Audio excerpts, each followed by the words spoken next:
Hello friends, good morning. Welcome to my new another shorts.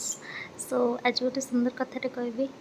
गोटे संपर्क आगक बढ़ाक हेले पुराणार किसी संपर्क को पछकू ठेली देवाक पड़ता है। पछकू ठेली देवा इन द सेन्स से सबू संपर्क को तो एका संगे धरी चलबार सक्षमता जहाँ पाखे नथिबो से आ कौन कर जमीक गोटे बुक्र सब चैप्टर आम बुझीपार न था और जो चैप्टर बुझी न पारि था से चैप्टर को आम स्किप ही कर दे था ना कि सही आम रही जाता या फिर से चैप्टर को चिरी फोपाड़ दे था।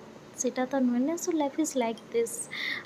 से दिन थी संडे मो हजबैंड पाखे पहुँची थी जमती आज यूजुआल पाखे पहुँचले बहुत खुशी हो। बहुत दिन बहुत सुंदर भाव में स्पेंड होता and also on that day I have taken a big decision.